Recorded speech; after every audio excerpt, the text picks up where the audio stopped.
Marimari, Yorana, Kamisakari. Estas son palabras de los pueblos mapuche, Rapanui y Aymara.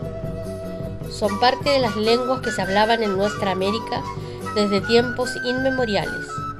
Mantenerlas vivas nos ayudará a entender lo que somos. Es nuestra responsabilidad. Los españoles que llegaron al actual territorio de Chile se encontraron a su arribo con una serie de pueblos: aymaras, quechuas, chinchorros, collas, atacameños, changos, diaguitas, mapuches, picunches, chiquillanes, pehuenches, puelches, huilliches, chonos, cuncos, tehuelches, huaoniquén, selnam, huonas, cahuéscar, hualacalufes, yaganes y rapanui, incorporados a Chile el 9 de septiembre de 1888, los cuales se diferenciaban unos de otros por poseer marcadas y propias características culturales. Las etnias prehispánicas existentes a la llegada de los conquistadores sufrieron severas transformaciones debido a la influencia europea, la española en mayor medida, que llevó a algunas de ellas a la desaparición. Sin embargo, sus influencias se pueden encontrar a lo largo y ancho de nuestro país.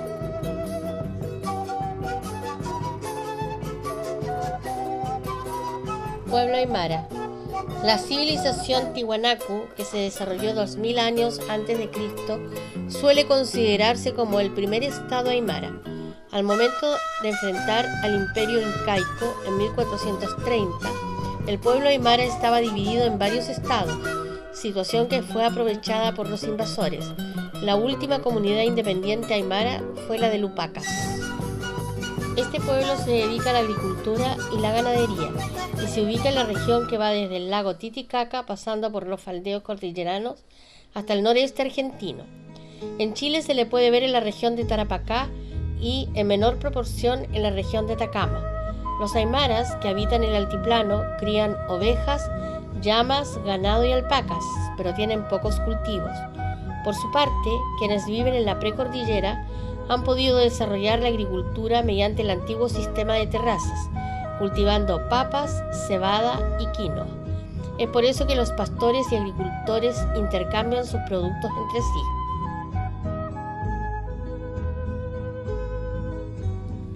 Quechuas. Los quechuas son los descendientes de los incas.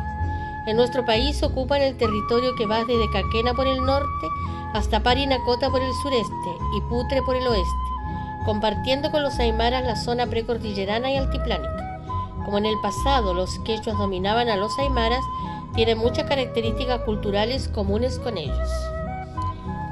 Su arribo a Chile data de entre 1443 y 1470, fecha en que alcanzaron a llegar hasta el río Maipo, bajo el reinado de Tupac Yupanqui. Los idiomas quechua y aymara vienen de una lengua común llamada quechumara. Los quechuas han abandonado prácticamente su idioma, pues lo usan solo para los rituales religiosos, mientras que para comunicarse usan el aymara. En Chile, actualmente hay alrededor de 3.436 quechuas, mayoritariamente en la segunda región. Se dedican sobre todo al comercio y la minería, siendo trabajadores asalariados, y un porcentaje mucho menor vive de la agricultura y la caza.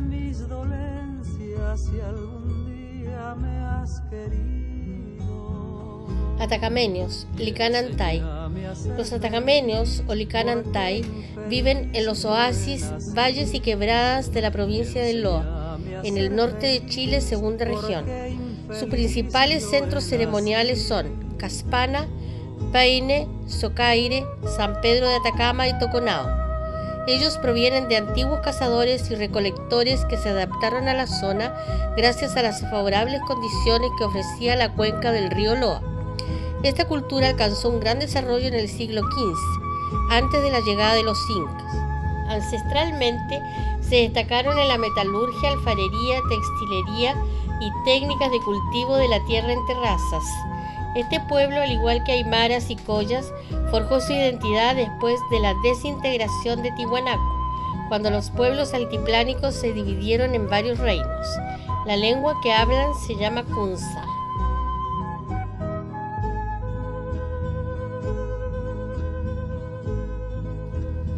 changos. A pesar de que se conoce poco sobre el origen de los changos, se sabe que geográficamente se ubicaban en la costa norte de Chile, desde el río Loa hasta Coquimbo, aunque se han encontrado vestigios de su presencia en las inmediaciones de la costa de Pichidangui, por lo que se les considera una cultura marina.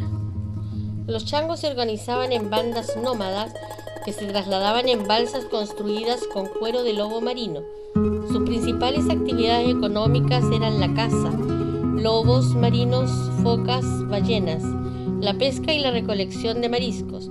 Para ello fabricaron arpones, anzuelos, flechas y cuchillos, además de redes a base de fibras vegetales. Los changos esporádicamente se refugiaban en las zonas costeras, en donde lograron establecer contactos con los pueblos agricultores del norte chico, diaguitas. Fruto de estas conexiones fue la leve incorporación a su dieta del maíz.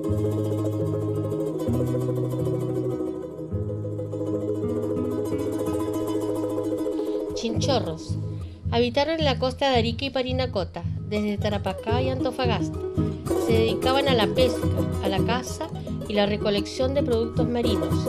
Tenían la capacidad de sumergirse a varios metros de profundidad. Eran hábiles buzos. Sus viviendas estaban hechas de cuero de lobos marinos.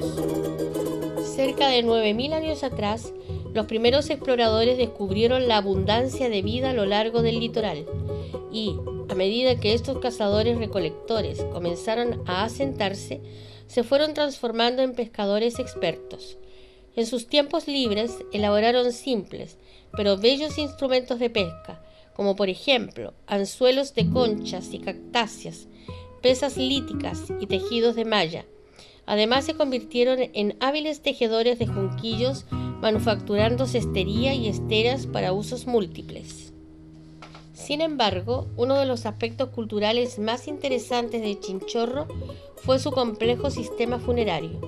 Alrededor de 7.000 años atrás, estos pescadores comenzaron a momificar artificialmente sus muertos, práctica cultural que perduró por 3.500 años, y su epicentro cultural fue el área de Arica Camarones.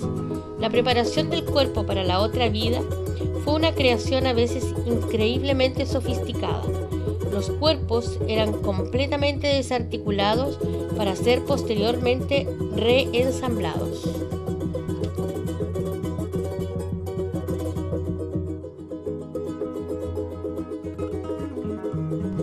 Diaguitas. Los diaguitas eran un pueblo agroalfarero que se desarrolló en la zona que corresponde al norte chico del país, específicamente los valles transversales ubicados entre el río Copiapó y el río Limarí, los que se forman por los cordones montañosos que atraviesan el territorio de la cordillera a la costa. Políticamente, los diaguitas se organizaban en señoríos compuestos de varias aldeas autónomas. Además, los diaguitas constituyeron las llamadas sociedades duales, en las que cada valle tenía dos señoríos, de los cuales el más poderoso era el que se ubicaba valle arriba, puesto que controlaba el flujo de los escasos cauces de agua. Su principal actividad económica era la agricultura, aunque también desarrollaron la ganadería del guanaco y las llamas, y en ocasiones, cuando se aproximaban al borde costero, practicaron la pesca. Los principales cultivos de los diaguitas eran el maíz, las papas, los porotos, los ajíes y los zapallos. Es preciso señalar que, al igual que los atacameños, contaban con escasos recursos hídricos, por lo que construyeron sistemas de regadío artificial en el interior de los valles. Los diaguitas son considerados grandes artistas, puesto que conocieron y desarrollaron la metalurgia del cobre, aunque se destacaron mayormente en el campo de la cerámica y la textilería, gracias a sus vasijas con forma de pato y a sus elaborados diseños de prendas de vestir. Hablaban la lengua cancan. Mapuches. Los mapuches o gente de la tierra fueron quienes opusieron una mayor resistencia a la dominación europea en América. Contribuyó a esto la ausencia de una autoridad central, ya que los jefes oloncos estaban dispersos en el territorio. Asimismo, aunque las comunidades eran autónomas entre sí, respondían como nación a la defensa de su territorio. Sus luchas contra los españoles fueron inmortalizadas en la Araucana, el famoso libro de Alonso de Ercilla. Actualmente constituyen uno de los pueblos originarios más numerosos, con una población cercana al 500.000 de individuos. Los mapuches eran una etnia compuesta por una serie de tribus seminómadas que se hallaban dispersas desde el río Itata hasta las cercanías del río Toltem. En este territorio, las tribus mapuches se hallaban organizadas en pequeñas comunidades, las que estaban formadas por extensas familias consanguíneas de aproximadamente 50 miembros. A estas comunidades o clanes se les denominaba lob y eran conducidos por un lonco. La base de la dieta mapuche era el piñón, fruto que obtenían mediante la recolección. Su alimentación la completaban con el consumo de animales que cazaban como zorros o pumas. Los mapuches hablaban la lengua mapudungún, hecho por el cual a todas las demás etnias que compartían este elemento se les suele considerar mapuche. Por ello, para diferenciarlo, a los mapuches en algunas ocasiones se les designa como araucanos, términos que fue utilizado por los españoles para denominar al pueblo más numeroso y belicoso que encontraron en Chile.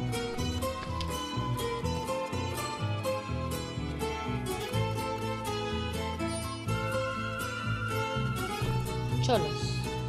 Los chonos eran bandas seminómadas que vivían entre el Golfo de Penas y la península de Taitao, y uno de sus principales lugares de asentamiento estacional eran los bordes interiores de la isla de Chiloé. Esta zona era recorrida por los chonos en ligeras embarcaciones conocidas como dalcas, las que construían con 3 gruesos tablones. Ocasionalmente, cuando las condiciones meteorológicas eran muy adversas, los chonos se establecían en las costas donde construían precarias viviendas con ramas y cueros. Su principal actividad de subsistencia era la pesca y esporádicamente explotaban el cultivo de la papa. Los chonos también pertenecían al área lingüística del mapudungún. Cahuéscar Alacalufes. Los alacalufes eran bandas canoeras nómadas que habitaban los archipiélagos, fiordos y canales que hay entre el Golfo de Penas y el Estrecho de Magallanes. Los alacalufes fabricaban canoas con cortezas de árboles y palos, en las que desarrollaban gran parte de su vida cotidiana. Ello determinaba que la unidad base de la sociedad cahuéscar fuera la familia, puesto que se trasladaban constantemente. La dieta de los cahuéscar se componía principalmente de mariscos, lobos marinos, ballenas, nutrias y aves. Esporádicamente se establecían en tierra firme, especialmente cuando hallaban cetáceos varados y cubrían sus cuerpos con pieles de animales. Para los cahuéscar o alacalufes, sus canoas eran muy importantes para ellos, que recorrían el archipiélago sur de Tierra del Fuego en busca de su sustento. Eran de baja estatura y muy fuertes de la mitad para arriba, aunque un poco más débiles de la mitad para abajo, ya que para remar, cazar o bucear necesitaban mayor fuerza en los brazos y el tronco que en las piernas. Esto los diferencia de los altos cazadores terrestres de la Patagonia, los Aoniquén, tehuelches, y de los Selknam, onas, que podían medir hasta 2 metros de altura. Sus casas eran toldos desmontables cubiertos con cuero de lobo marino.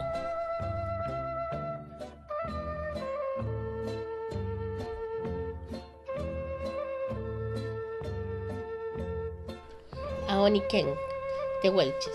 Los Aoniquén o tehuelches eran bandas pedestres seminómadas que vivían en el territorio que va desde la Patagonia hasta Tierra del Fuego, y regularmente son incluidos dentro del grupo de pueblos influenciado por los mapuches, debido a que estos últimos solían llamarlos tehuelches. No obstante, se denominaban a sí mismos como Aoniquén, lo que implica que poseían una lengua propia. Su principal actividad económica era la caza, gracias a la cual se alimentaban con carne de guanacos y ñandúes, a los que cazaban utilizando boleadoras, arcos y flechas. Los Aoniquén construían ligeras viviendas con palos y pieles.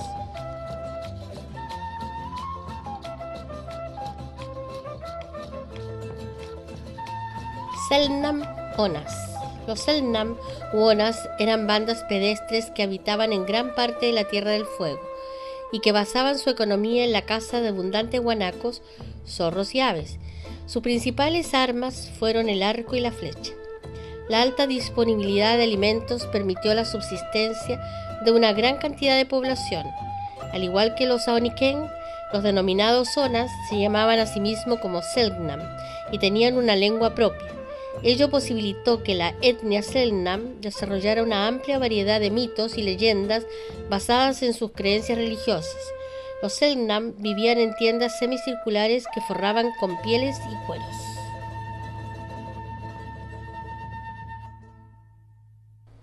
Yaganes.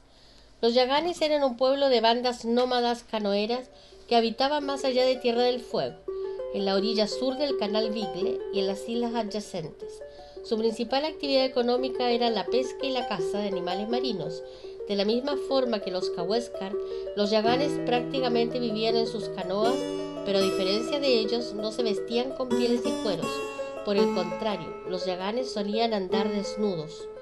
Otro rasgo particular de este pueblo es el hecho de que sus mujeres eran excelentes buceadoras y diestras artesanas que fabricaban cestos, bolsas de cuero y vejigas, utilizadas como recipiente, además de lazos hechos de barba de ballena.